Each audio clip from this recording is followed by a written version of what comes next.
মা হয়ে ভিক্ষুক সেজেছি রে বাবা, তোকে মানুষের মতো মানুষ করব বলে। ভেবেছিলাম তুই বড় হলে আমার সব দুঃখ কষ্ট দূর হয়ে যাবে। তুই তো বড় হলি ঠিকই, কিন্তু আমি তেমনই সেই রয়ে গেলাম। যখন দেখলাম আমাকে তোর মা বলে পরিচয় দিতে লজ্জা হয়, তুই কাউকে বলতে পারিস না আমি তোর মা, তখন বুঝলাম আমি কি করেছি। তোকে উচ্চশিক্ষার শিক্ষিত করতে পারলেও সুশিক্ষায় আর গড়তে পারিনি রে বাবা। আমার খুব কষ্ট হয়েছিল। ভেবেছিলাম একবার আমার জন্য আর তোকে ছোট হতে দেব না, কিন্তু কি করব বল, আমার তো তুই ছাড়া কেউ নেই।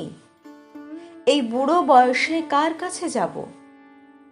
এই ভেবে আর তোকে ছোট হওয়ার হাত থেকে বাঁচাতে পারিনি রে বাবা। আজ বৌমাকে বলেছিলাম আমার ওষুধ শেষ হয়ে গেছে, বুকের ব্যথাটা বেড়েছে, আমার ওষুধগুলো একটু যদি এনে দেবার ব্যবস্থা করে দেয় তো। সাথে সাথে বলে উঠল, আর কতদিন বাঁচার শখ শুনি? বলি, বয়স তো আর কম হলো না, সেই তো কদিন বাঁচবেন, কি দরকার এত টাকার ওষুধ খাবার? তাও যদি কম দামের ওষুধ হতো তো বুঝতাম, জানতো এখান থেকে, বিরক্ত করবেন না আমায়। জানিস বাবা, আমি যখন বাড়ি বাড়ি ঘুরে ভিক্ষা করতাম তখন অনেকে আমায় অকাট্য ভাষায় গালি দিয়ে তাড়িয়ে দিয়েছে। সেদিন আমি বুঝিনি অবহেলা কাকে বলে। কিন্তু সেদিন তোর সন্তানকে প্রথমবারের মতো কোলে নিতে পারিনি। অপরিষ্কার কাপড় পরে থাকায় তোর বউ আমায় আমার দাদু ভাইকে ছুঁতে পর্যন্ত দিল না। তখন আমি অসহায় দৃষ্টিতে বারবার চোখ মুছতেছিলাম আর তোর দিকে তাকাচ্ছিলাম, কিন্তু তুইও দাদু ভাইকে আমার কোলে দিলি না। সেদিন বুঝেছিলাম অবহেলা কাকে বলে। আচ্ছা, তুই তো অনেক টাকা রোজগার করিস, একটা ভালো কাপড় কি আমায় কিনে দিতে পারতি না? শেষ কবে তোর সাথে এক টেবিলে বসে খেয়েছি তা আমার মনে পড়ে না। তুইও আর আমায় খেতে ডাকিস না এখন, অনেক দিন হলো। জানিস, আমি বৌমাকে বলেছিলাম আমায় এক টুকরো মাছ দিও, ছোট হলেও দিও, কতদিন মাছ খাই না, খুব খেতে ইচ্ছে করছে। ও বৌমা, আজ এক টুকরো মাছ দিও আমায়। বৌমা বলল, আগে তো ভিক্ষা করে খেতেন, তখন কি এভাবেই মানুষের পায়ে ধরে খেতে চাইতেন নাকি? হতেও পারে আপনার যা স্বভাব। আজ মাছ আনেনি, তাই মাছ খাওয়ার কথা ভুলে যান, যত সব জুটেছে আমার কপালে। বলতে বলতে চলে গেল। তারপর কতদিন মাস পেরিয়ে গেছে মনে পড়ে না, তবে আজও সেই এক টুকরো মাছ আমি পেলাম না।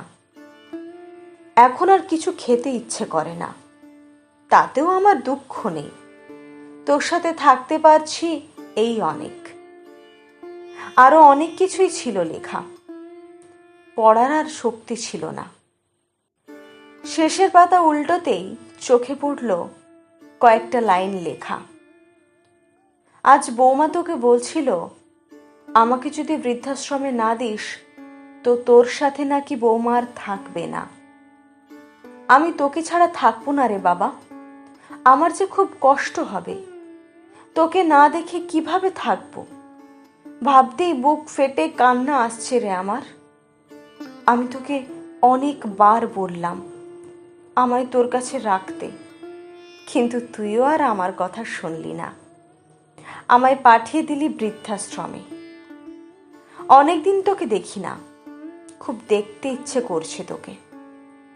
আমি বলেছি সবাইকে তোর কাছে খবর পাঠাতে, একটিবার তোকে দেখে মরতে চাই।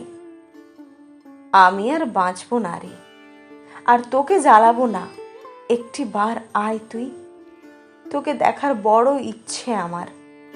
কিন্তু তুই পরিষ্কার জানিয়ে দিয়েছিস তুই আসবি না, আমি আর সহ্য করতে পারছি না রে। আর বোধহয় তোর সাথে দেখা হলো না।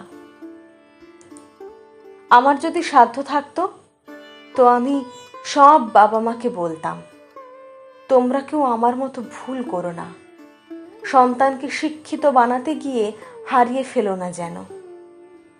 আমি আশীর্বাদ করি বাবা, তোর সন্তান যেন তোর মতো না হয়, তোকে যেন আমার মতো বৃদ্ধ বয়সে বৃদ্ধাশ্রমে না আসতে হয়। ভালো থাকিস রে বাবা। মনোজবাবু কান্নাতে ভেঙে পড়লেন।